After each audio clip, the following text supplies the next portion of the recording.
నమస్తే. జై శ్రీమన్నారాయణ. సో ఈ స్లోగన్తో ఎందుకు స్టార్ట్ చేయాల్సి వస్తుంది?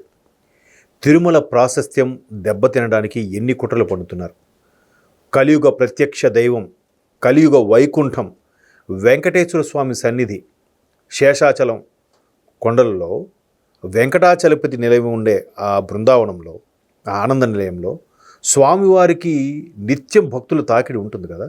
మరి దాన్ని, ఆ తాకిడిని తగ్గించడానిక, లేదంటే అరకొర వసతులు సరిగ్గా బాలేవు, భోజన వసతులు బాలేవు, రూమ్స్ దొరకట్లేదు, ఎక్కడికక్కడ క్యూ లైన్లో ఆపేస్తున్నారు.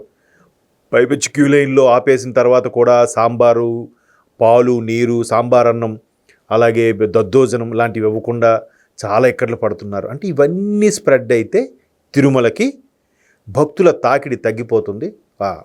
మన మతం ఏదైతే ఉందో అది మతం ప్రచారం చేసుకుందాం. ఇది అంటే నాకు ఓవరాల్గా అనిపించిన కాన్సెప్ట్. ఎందుకంటే తిరుమల తిరుపతి దేవస్థానం సంబంధించి ఎప్పుడైతే కూటమి ప్రభుత్వం వచ్చిందో, తద్వారా పాలక మండలి గట్టిగా నిలబడిందో, బిఆర్ నాయుడు గారు చైర్మన్గా ఉన్న ఆధ్వర్యంలో కానీ, ఈఓ గారు కానీ అందరూ కట్టుదిట్టమైన భద్రతా ఏర్పాట్లు ఒక్కొక్కటిగా సమీక్ష నిర్వహిస్తుంటే పాతవన్నీ తవ్వకుండానే ఒక్కొక్కటిగా బయటకు వస్తున్నాయి. ఏ స్థాయిలో వస్తున్నాయంటే, ఎంత కక్కుర్తి వెధవలు తయారయ్యారంటే ఎవ్వరికి పాప భీతి లేదు, ఏం జరుగుతుందనేది లేదు.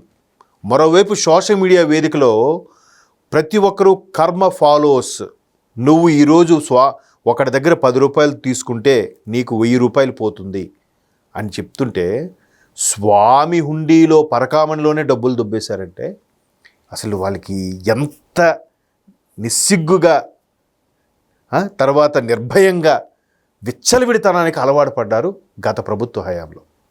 సో ఒక్కొక్కటిగా బయటకు వస్తుంటే వచ్చిన విషయాలను పట్టుకోవడం మానేసి అసలు అవి ఎలా బయటకు వచ్చాయనేవాడు ఒకడు. అసలు ఇది 100 కోట్ల పెద్ద స్కామే కాదంటాడు ఒకడు. అంటే చూసారా, ఇదేదో సినిమాలో సునీల్కి ధర్మవరం సుబ్రహ్మణ్యం ట్రీట్మెంట్ చేస్తూ ఉంటాడు. ఆ నాన్న నీకు తొందరపాటు అనే జబ్బు ఉంది అని.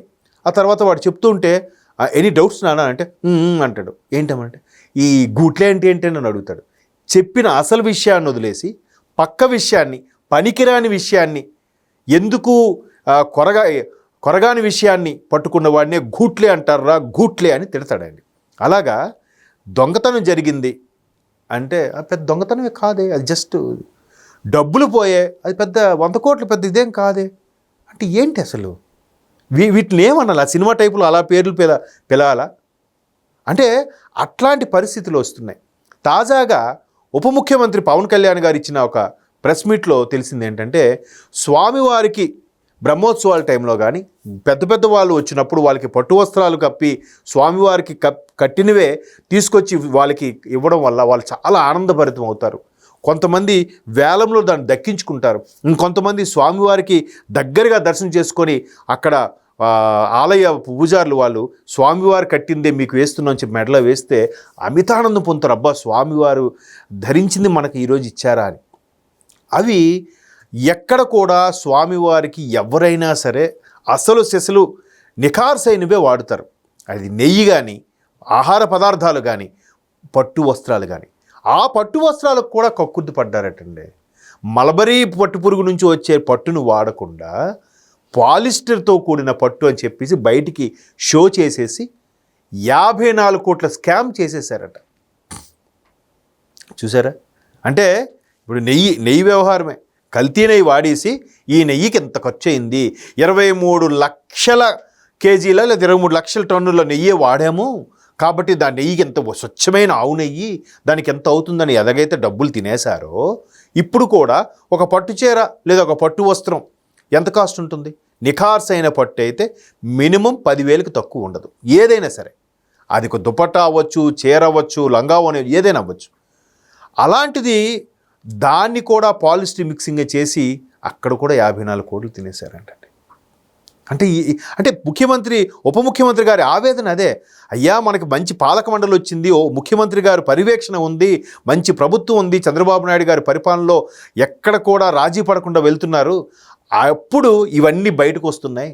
ఏసీబీ వాళ్ళకు వైపు, విజిలెన్స్ వాళ్ళకు వైపు, దాడి చేస్తూ ఎక్కడికక్కడ చేస్తుంటే ఒకటా రెండా అబ్బబ్బబ్బా. చెప్పడానికి నాకే నోరు సిగ్గనిపిస్తుందండి. అంత ఎలా పోనీ దాంతో వెళ్ళినాడు ఆడని బాగుపడతాడా అండి? ఖచ్చితంగా చూడండి, నేను ఈ మాట అన్నానంటే శపించామని కాదు, ఖచ్చితంగా ఇట్లాంటివి దేవుడికి సంబంధించిన మాన్యాలు కానీ, దేవుడికి సంబంధించిన వెలకట్టలేని వస్తువులకు కానీ ఆ విధంగా ఎవరైతే చేస్తారో వాళ్ళు మనం కాదు, మన తరం వాళ్ళని చూస్తారు. వాళ్ళ పరిస్థితి ఏంటి, వాళ్ళ నెక్స్ట్ జనరేషన్స్ పరిస్థితి ఏంటని చాలామంది చెప్తుంటారు పెద్దలు, గురువులు వీడియోస్ చేసి. ఒరే బాబు, మీరు కర్మ మీకు వెంటాడుతుంది, కట్టి కుడిపేస్తుంది, మీకు అది అర్థం అవ్వట్లేదని కూడా చెప్తున్నారు. భయం ఎవడు చూశాడు? ప్రస్తుతానికి హ్యాపీగా నడుస్తుంది కదా. ఆడెక్కడ కొట్టాలో వాడికి తెలుసు, పైవాడికి. ఇది చాలదన్నట్టు ఇంకా లేటెస్ట్ ఇంకో బ్రేకింగ్ కూడా ఏంటంటే, తిరుమలలో ఇప్పుడు కొండ మీదకి వెళ్ళేటప్పుడు బస్సులు అన్నీ చెక్కింగ్ అవుతాయి. కొన్నిసార్లు తీసుకెళ్ళినప్పుడు ఉంచేసడం, కింద వదిలేయడం, అమ్మాయి పైకి తీసుకెళ్ళకూడదు, మళ్ళీ మీరు కిందకు వచ్చినప్పుడు తీసుకోండి అని చెప్పడం. కొన్ని సందర్భాల్లో కొండ మీద మర్చిపోతే వాళ్ళు కంప్లైంట్ ఇస్తారు, పలానా దగ్గర మర్చిపోయాం, అది మిస్ అయిందండి. మిస్ అయినప్పుడు దాన్ని విజిలెన్స్ వాళ్ళు పోలీసు వాళ్ళు పట్టుకుని వదిలి పెడతారుగా. వాళ్ళు రాకపోతే ఒక 6 నెలల్లో, సంవత్సరం పాటు చూస్తారు. ఈలోగా వాళ్ళు రాకపోయి ఆ వస్తువు వాళ్ళకి చేరకపోతే తీసుకెళ్ళి స్వామివారి హుండీలో వేసేయాలి. కొండ మీద పూచేది, కాచేది ఏది కూడా స్వామికే అంకితం. ఆగమ శాస్త్రంలో కూడా అదే చెప్పారు. అందుకే కొండ మీద మహిళలు పువ్వులు కూడా పెట్టుకోకూడదని అంటారు. ఎందుకంటే కొండ మీద ఏదైనా ఆ స్వామికే అంకితం. అలాంటిది అక్కడ మర్చిపోయిన వస్తువులు కూడా తిరిగి వీళ్ళు వాటాలు వేసుకుంటున్నారంట.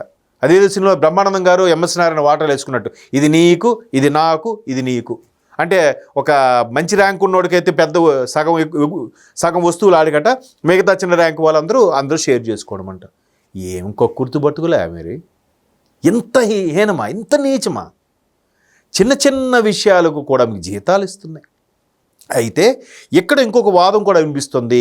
ఇలాగ పరకామణి చోరీ కానీ, నెయ్యి కల్తీ కానీ, ఇట్లాంటి మరిచిపోయిన వస్తువుల్ని సర్దుకోవడం కానీ, అలాగే మల్బరీ పట్టు కాకుండా పాలిస్టర్ కక్కురితో పాలిష్ పట్టు పెట్టి స్కామ్ చేయడం కానీ, ఎవరికైతే దేవుడు యందు విశ్వాసం ఉండదో, ఎస్పెషల్లీ వెంకటేశ్వర స్వామి అంటే భయం లేదో, వాడు నమ్మడో వాడే చేస్తాడు. అది ఖచ్చితంగా నమ్మట్లేదంటే వాడు నాస్తికుడు కాదు, ఖచ్చితంగా పరమతం వాడే అనేది నా అభిప్రాయం. అటువంటి వాళ్ళే ఏముంది, మా దేవుడు చూసుకుంటాడులే, మీ దేవుడు ఏం చేయలేడులే అనుకుంటారు. వెయిట్ చూస్తాం, మనం వింటాం, ఏం కంగారు పడక్కర్లేదు. గతంలో జరిగిన స్వామి కొండ మీద కానీ, స్వామి యొక్క దేవాలయం మీద కానీ కనీసం కన్ను ఎక్కర్లే, ప్రస్తావన వచ్చినా కూడా మట్టి అయిపోతారనేది చరిత్రలో చాలా సందర్భాలు రుజువైంది. మనం అంతవరకు ఓపిక పట్టాలి.